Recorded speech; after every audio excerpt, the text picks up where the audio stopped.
500 abonnés. Wow, 500.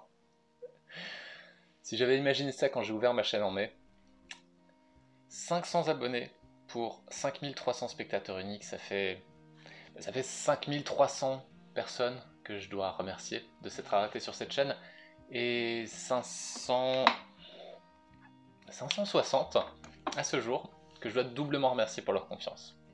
Merci d'avoir transformé ce projet d'aider quelques potes à démarrer la peinture en un joli passe-temps.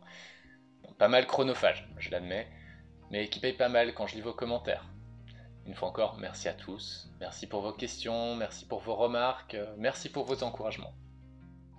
C'est un public très varié que j'ai découvert, de toute origine, sexe, âge, et parmi tout ce petit monde, une petite fille de 7 ans qui a découvert la peinture de figurines comme ça. C'est là que je vois à quel point notre communauté est plus visible et accessible qu'il y a 25 ans. À l'époque, si on n'avait pas un copain qui jouait grâce à un grand frère, ou qu'on ne tombait pas par hasard sur un numéro de White Dwarf chez notre libraire, aucune chance de découvrir Warhammer. Donc on va remonter le temps, à nouveau, reprendre ma vieille boîte de la V2 de 93, et rendre hommage à un autre monument historique de 40K, le Space Goblin. Pardon, le Gretchin, parce que oui, le gobelin de l'espace, ça ne faisait pas assez grimdark à la longue. Bref, voici Marin, le gobelin.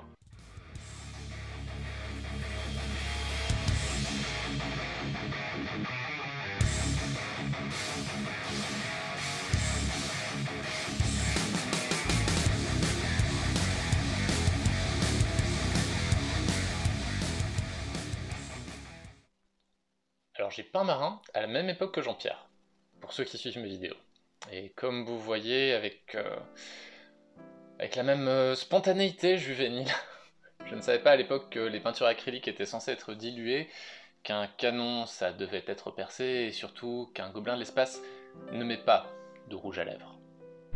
Vu que je n'avais pas eu le courage à l'époque de peindre l'ensemble des figurines de la boîte, j'ai eu envie, quelques années plus tard, beaucoup d'années plus tard, de retenter le modèle après avoir maîtrisé les bases de la peinture, avec un peu plus de succès pour un résultat qu'on va dire tabletop.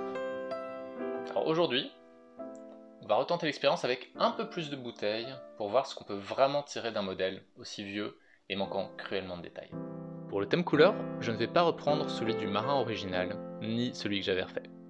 À la place, je me suis renseigné sur les couleurs favorites de cette petite fille de 7 ans. On m'a dit noir et toutes les couleurs. Merci à toi Maï, ça m'aide énormément. Du coup, notre marin troisième du nom va appartenir au très secret clan des Rainbow Gretchins, les gobelins de l'arc-en-ciel, combattants de la justice sociale et farouches opposants aux orques oppresseurs. J'ai commencé par ébarber le modèle minutieusement. Les figurines de ce standard n'ont pas le niveau actuel, bien entendu, et les lignes de moulage sont assez marquées. Il ne s'agit clairement pas de l'étape la plus valorisante ni la plus gratifiante, mais que ce soit sur un modèle de 93 ou de 2020, c'est essentiel pour avoir un modèle présentable à la fin. Même chose pour le perçage du canon, il s'agit de monter le niveau de finition au-delà du bâclé. Pour la sous-couche, et comme pour tous mes modèles, j'ai réalisé un zénithal de gris clair après une première couche de noir. Ça permet de faire ressortir tous les détails de la figurine et permettra de mieux faire apparaître les zones claires durant le travail de peinture. Quand j'ai réalisé mon rétro-painting Space Marine, la zone par laquelle commencer était évidente, vu la place que l'armure prenait en surface de peinture. Là c'est plus compliqué, et on va donc commencer par poser nos couleurs de base sur l'ensemble de Marin. On a donc plusieurs éléments de tissu, comme le pantalon, la tunique, du cuir sur le casque et les bottes, du métallique sur le casque et le fusil, et bien sûr la couleur de peau.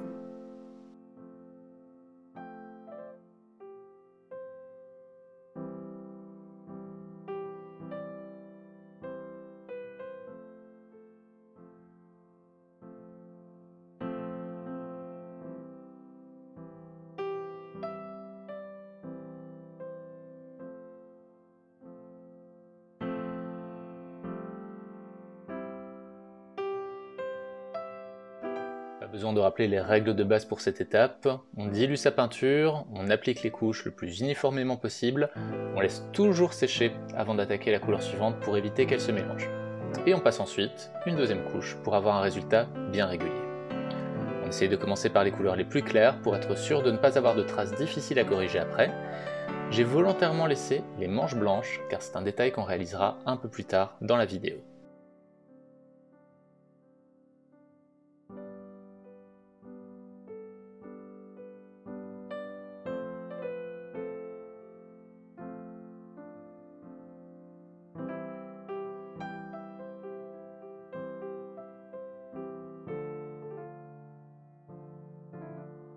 Et voilà, on a posé nos couleurs de base et on va pouvoir avancer sur les étapes suivantes. Comme je l'ai dit plus tôt, cette figurine, à la différence de notre Space Marine, est essentiellement composée de tissus. Et les tissus sont un matériau vraiment intéressant à peindre car, dépendant du type de matière, on ne va pas le traiter de la même façon. En effet, on ne peint pas une soie brillante de la même façon qu'une toile de jute rugueuse. C'est la même chose pour le cuir, qu'on peut peindre rutilant ou usé. Je vous invite à ce stade à prendre des photos de référence et regarder comment la lumière accroche telle ou telle matière. Maintenant qu'on a fini de poser les couleurs de base, on va pouvoir passer aux assombrissements. Et même si le modèle est vraiment petit, on va malgré tout mettre des lavis différents dépendant des zones. On va utiliser du Agrax Earthshade pour la peau, l'os et les métaux,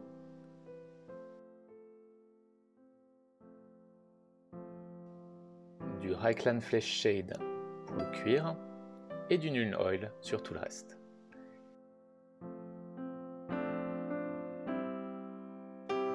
J'ai fait ce choix pour plusieurs raisons. Les cuirs ont besoin d'être dans un nuancier de couleur à l'opposé de la couleur de peau afin de mieux les contraster, et partir d'un lavis neutre comme le Nuln Oil sur les vêtements fera mieux ressortir leur couleur à la fin, et éviter d'avoir un gros paquet uniforme, c'est quand même les Rainbow Gretchins.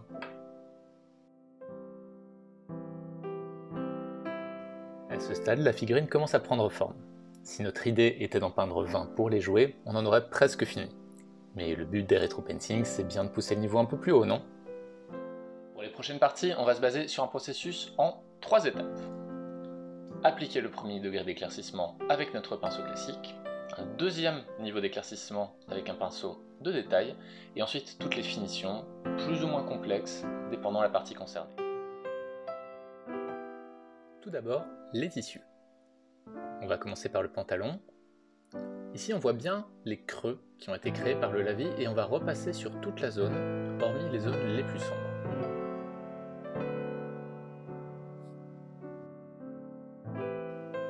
Ensuite, avec une couleur plus claire, on s'attaque à toutes les arêtes, ce qui ici correspond au pli du pantalon.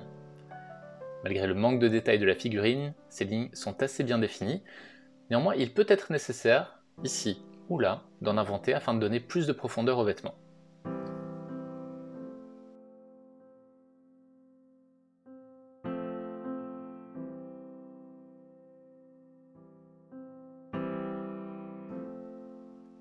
Pour terminer, et toujours avec la même couleur, je vais réaliser du stippling. La technique du stippling, ou pointillé, signifie qu'on applique de petits points sur le modèle plutôt que des lignes. Cette technique permet des dégradés beaucoup moins marqués et montre un tissu moins lisse d'aspect, ce qui est parfait pour ici. On réalise ces points entre la zone intermédiaire et la zone d'arête, comme vous le voyez.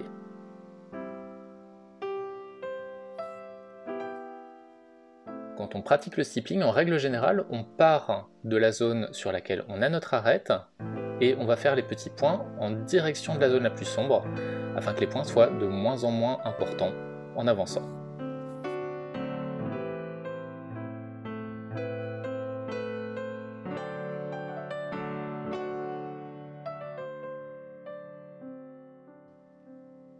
On va opérer de la même manière pour la tunique, sans toucher aux manches à nouveau. Premier éclaircissement en laissant environ 50% du tissu entièrement noir, en allant toujours de l'arête vers l'intérieur.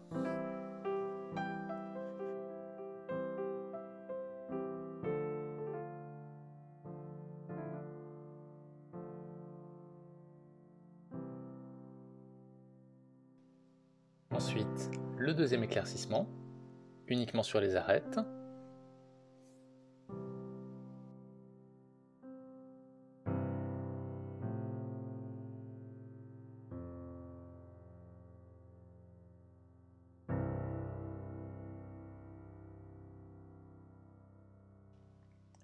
Puis finalement, le stippling sur la zone entre les deux.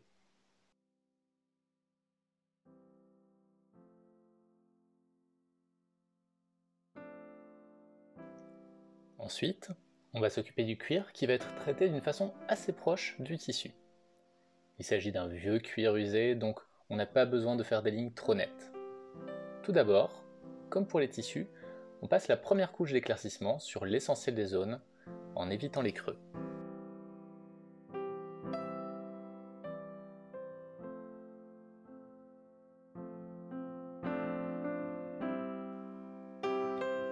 Puis une deuxième, plus claire, sur les arêtes. Pour les finitions, on va travailler un peu différemment le tissu.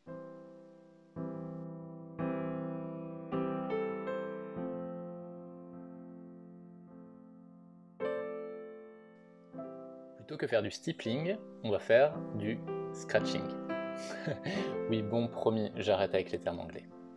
En gros, plutôt que de travailler en pointillé, on trace de petites lignes perpendiculaires à l'arête qu'on a tracée. Ça donnera l'impression que le cuir a énormément vécu et qu'il a perdu toute sa brillance.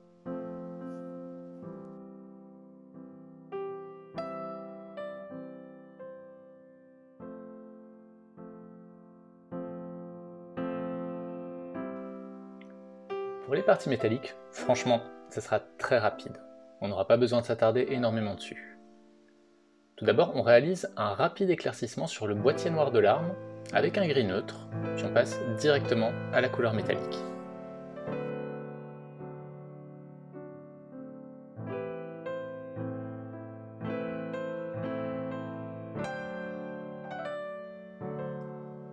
On ne traite pas cette dernière comme on le ferait sur nos autres modèles puisqu'on va créer là aussi un aspect usé.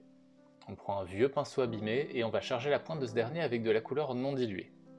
On retire l'excédent, puis on met des coups de pinceau aléatoirement quelque part entre le brossage à sec et le stippling.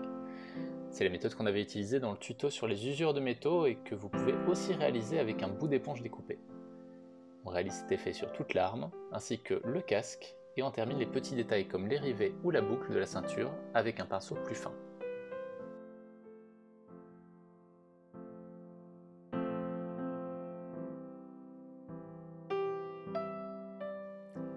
La partie de la miniature que je préfère à présent, c'est la peau du Gretschin. Les premières étapes sont classiques, on réalise un premier éclaircissement sur la majorité de la peau.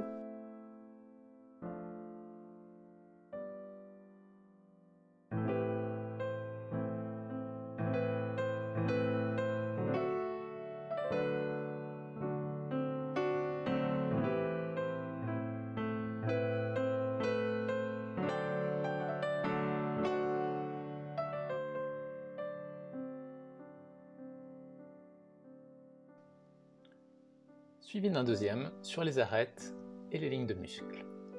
Un conseil à ce stade, il faut toujours relier ces zones entre elles. Même si c'est une ligne minuscule, on ne veut pas avoir des îlots plus clairs qui casseraient notre dégradé à ce stade.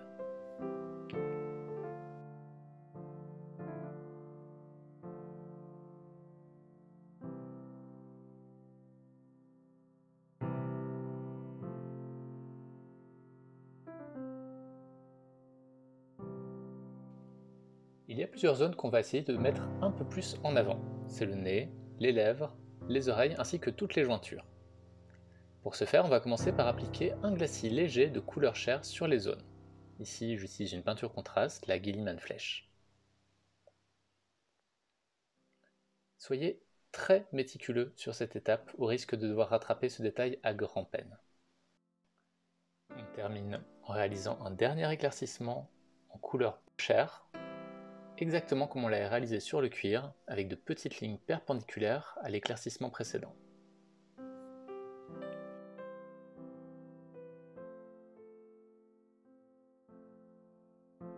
Alors la dernière zone à traiter sont les manches. Naturellement, que serait un Rainbow Gretsching sans un arc-en-ciel dessus? J'ai pris 6 couleurs layer, en partant du violet, bleu, vert, jaune, orange, jusqu'au rouge, et j'ai aussi pris, en dehors de ces couleurs, la teinte un petit peu plus claire qui fait partie de la gamme. Et avec ces couleurs, je vais réaliser de fines bandes en partant du bas de la manche et en remontant. On essaye naturellement d'avoir les lignes les plus droites et égales possibles.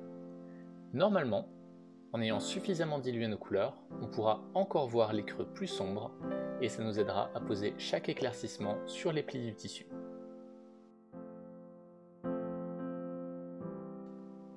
Pour finir les manches, je vais réaliser un éclaircissement. Alors cet éclaircissement naturellement il va être un peu différent d'habitude puisque je vais devoir éclaircir indépendamment chacune des couleurs que j'ai réalisées. Dans le cas où vous faites un dégradé d'une couleur vers une autre sur un autre type de figurine, vous allez devoir réaliser exactement la même chose. Et cet éclaircissement, mais je vais prendre à chaque fois donc la couleur plus claire, je vais faire une petite ligne sur le début de la manche, et ensuite en suivant le pli, je vais mettre la couleur suivante, et ainsi de suite jusqu'à remonter à l'épaule.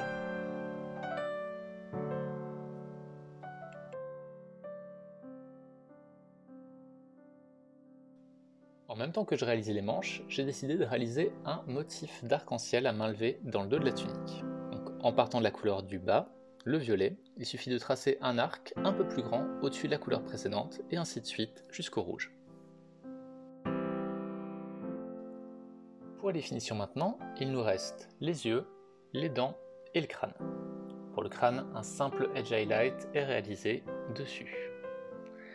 On applique du Rave Bone sur les yeux et les dents.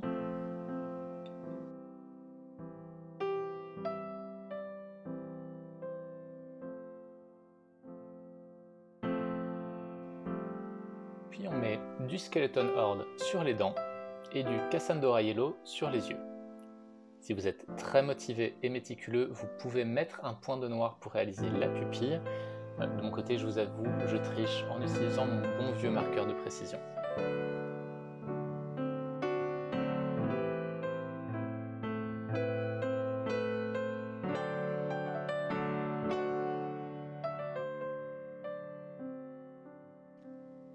Comme toujours, il nous reste la base, et on va essayer de respecter le style old school sur cette figurine. Pour commencer, on va mettre de la colle PVA sur l'ensemble du socle, pas trop dilué, en faisant attention à ne pas toucher les pieds. Ensuite, on va prendre notre figurine et du sable, on va la plonger dedans, et on va retirer l'excédent. Dans le cas où vous en avez qui ont collé sur les pieds, vous pouvez le retirer avec un pinceau assez rapidement. Et pour finir, on remet un peu de PVA dilué pour sécuriser la pose du sable. Je voulais recréer la couleur Goblin Green, qui était l'identité même des socles à l'époque. Cette couleur malheureusement n'existe plus, donc je me suis rendu compte qu'en mélangeant à 1 pour 1 du Elysian Green et du Sybarite Green, on arrivait à un résultat assez convaincant. Je passe 2 couches de ce mélange sur le socle et son cerclage. Ensuite, je réalise un lavis en Atonian Camo Shade que je vais laisser sécher une bonne demi-heure. Et je termine avec un brossage à sec final en green camo. Et voilà, la figurine est terminée.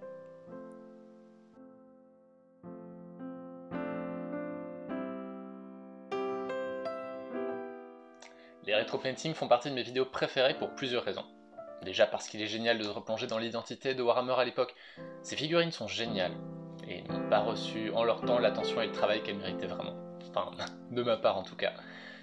Alors oui, bien sûr, un Gretchen monobloc c'est super limité en détail, mais ça nous fait aussi sortir de notre zone de confort en peignant des matières et des textures qui n'existent pas dans la sculpture en elle-même, histoire de donner plus de vie à l'ensemble.